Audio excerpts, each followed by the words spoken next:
News, Sammy, it's the news, Sammy, it's the news. How you doing? You've been doing that a lot recently. Yeah, just keep hammering it home until they get bored of it, and then I'll move on to a different pop classic. You okay? Yeah, I'm alright. Good, glad to hear it. Let's take a look at the headlines. First off, a WWE Raw superstar was injured during last night's main event tapings, leading to the match being called off. A big name was backstage at last night's Raw, and a former WWE Champion claims he will go broke before he wrestles again. We are kicking things off with some rather unpleasant news. This happened during a main event taping last night before Raw in a match with Dana Brooke and Sarah Logan, and the match ended up having to be called off. The ref threw up the X after Dana Brooke ran into the turnbuckles, just like Goldberg. Cutting herself open hard way. She was absolutely blood. Yeah, I've seen the picture. It's all down one side of the face. Like it's not nice. We're gonna throw up the picture right now. If you're squeamish, look away. Oh, goodness me. I didn't realise it was we were going to time it. So yeah, it's not very nice at all. The referee, as I say, threw up the X. The match was called off. That match will very likely not air on main event. I'd imagine nobody watches it anyway. But well, come on. What, tuning in to see EC3 get squashed by Titus O'Neil or something? But main events is it's like a Saturday morning kids show, isn't it? Yeah, exactly. So you're not going to see any blood on that at all, like even accidental blood like that. So no, I think that episode of main event may only feature one match in the end. They might have one in the barrel somewhere. Yeah, they might throw something out there. As I say, I haven't watched main event probably in 10 years now. I've seen the odd clip. I saw EC3, I think it was main event. It was main event where he came out doing his entrance. And it's really sad. It is really sad. His heart is not in it anymore. Anyway, all we can really say about this is that we wish Dana Brooke our best wishes and hope you get well soon. It's nice for WWE to call it off. I think that's the thing is, I was about to say, it's like back in the day that probably would have just went ahead. Yeah. But then my big worry is that it may be something more serious than just a cut. Yeah, sure. You never know. I mean, it's to her head. Because when I saw the picture, she was like holding that side of her face, and it was just it could have been the eye, it could have been anything. And hopefully, it's nothing too serious. Hopefully, it was just something that required a couple of stitches.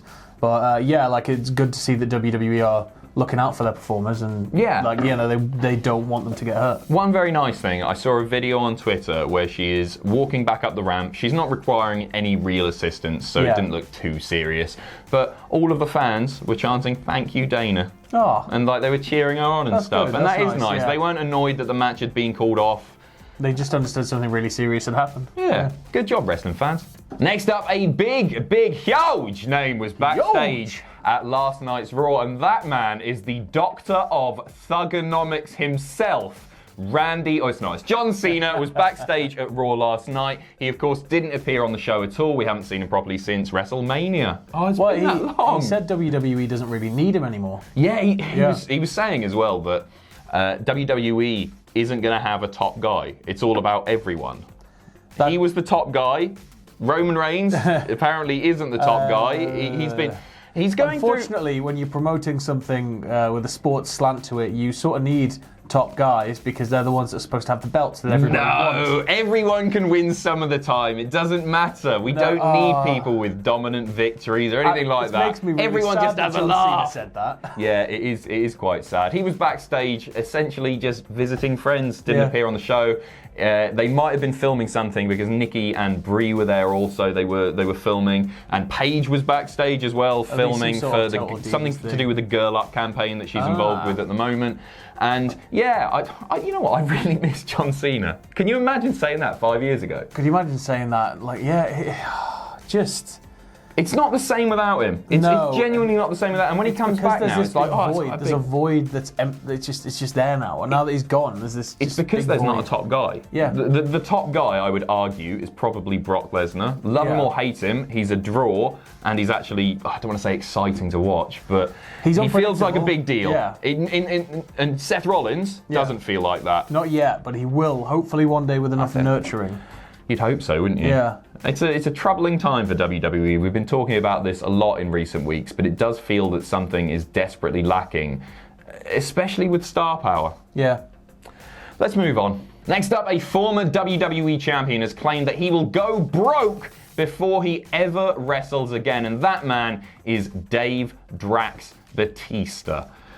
Obviously, he retired. It was known that after his match with Triple H at WrestleMania, that was it. Yeah, he's done. He was quite vocal about the fact he wanted one more match and he wanted it to be at Mania, and that was it. So, But these are really strong words. He's saying here that this is real wrestling retirement. I am done. My in-ring career is over. I will not have another match. I will go broke before I have another wrestling match, and I will not go and wrestle for another promotion. It's not going to happen. So yeah, that does, I guess, draw light to the fact that he probably won't be wrestling, or he definitely won't be wrestling in Saudi Arabia, which I'm more than fine with. You can imagine that they would want him. In the past, I think he turned down offers to go back and wrestle when he went through a divorce, I was reading recently, and that was the point where he decided he wants to be an actor. He's always wanted to be an actor, so he was going to double down. I think he got a better agent. He started getting bigger roles, which has obviously worked out very well for him. Yeah. I don't think if you're going to commit that hard to acting, you can't really, it's like The Rock, you can't really be on TV every week as a wrestler. You've got to sort of be seen as a serious actor. And well, absolutely. And in the case of The Rock or Batista,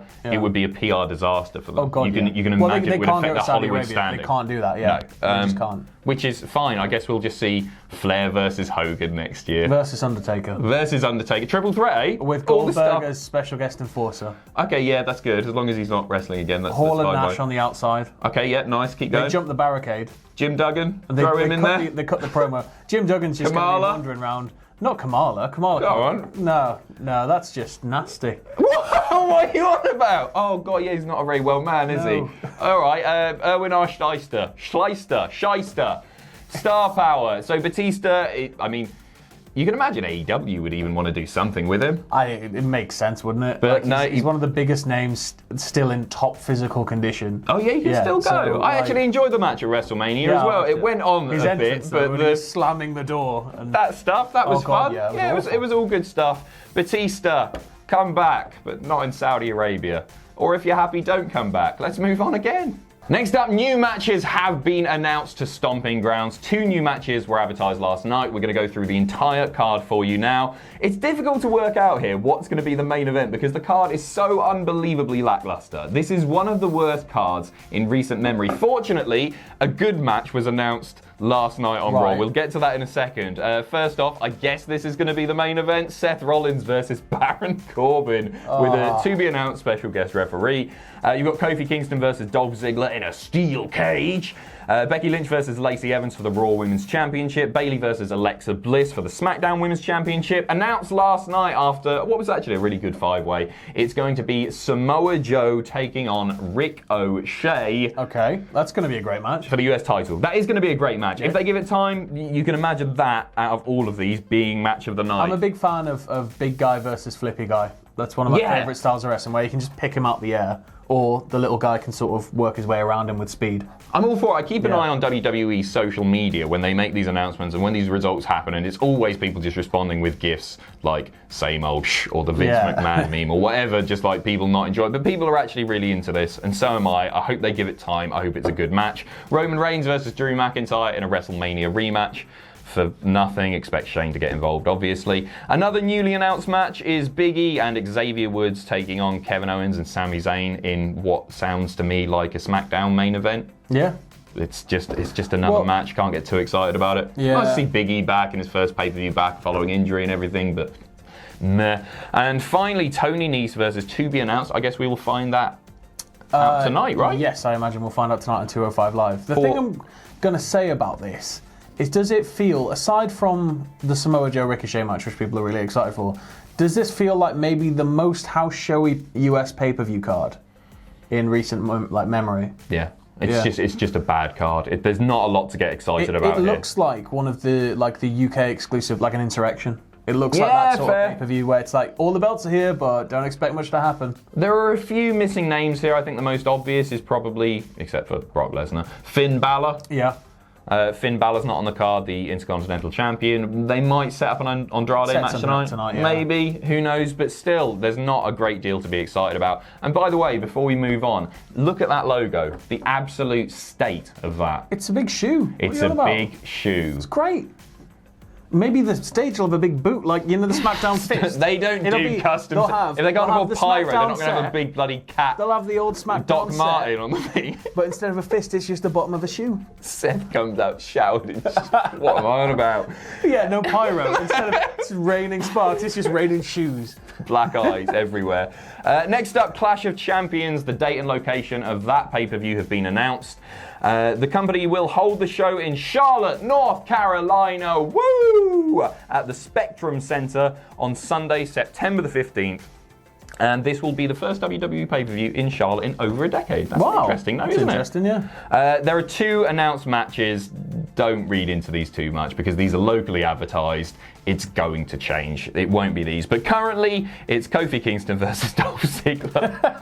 Of course, still happening in September, so can't wait for that. Enjoy. And the Raw Women's Champion, Becky Lynch versus Lacey Evans, also advertised for the show. And finally, we're going to finish on some rather heartwarming news involving one sexual chocolate. And his name is Mark Henry. His name is Mark Henry. One sexual, like, you got a bag of them. You just take a sexual chocolate out and that one's, Mark Henry did something really nice over the weekend for Father's Day, this was. In Austin, Texas, his hometown, he was giving haircuts to homeless people. That's really cool. Yeah, it's just it's a nice thing. Always try and finish these on a nice, Always happy send note. them home happy. Exactly, that's what we do. This is the main event, right? This is the number one rule of wrestling. Yeah, this is our house show finish to the news video. So well done to Mark Henry. What a lovely, huge, terrifying, but nice individual. Thanks for watching. Let us know what you think in the comments down below. You can follow us on Twitter at Cultaholic. You can find us on Facebook at facebook.com/Cultaholic. If you enjoy what we do here at Cultaholic, you can pledge to us on Patreon. That's patreon.com/Cultaholic. And most importantly, don't forget to hit subscribe and join us.